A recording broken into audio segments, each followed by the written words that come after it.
பிரசன்னம் இல்லாத வாழ்க்கை எல்லாம் நமக்கு தரித்திரத்தை கொண்டு வரும். இப்போது தாவீதுக்கு பெலிஸ்தர் யுத்தத்துக்கு வந்து விட்டார்கள். இதையும் கூட நான் தாவீது தேவசித்தத்தை அறிந்ததை தான் சொல்லுவோம்.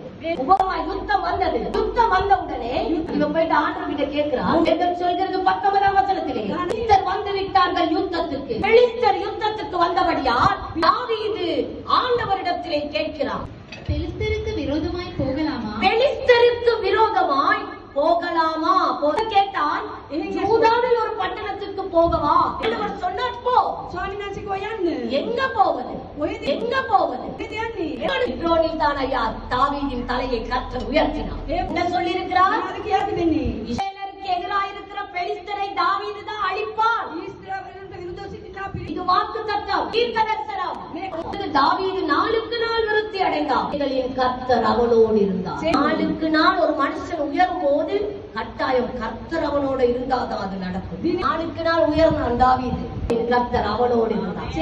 இடத்துல இருந்து தேவன் சொல்லுகிறதை செய்து தேவனுக்கு சாட்சியாக வாழ்ந்தீர்களானால் உங்கள் தலை உயர்த்தப்படும்.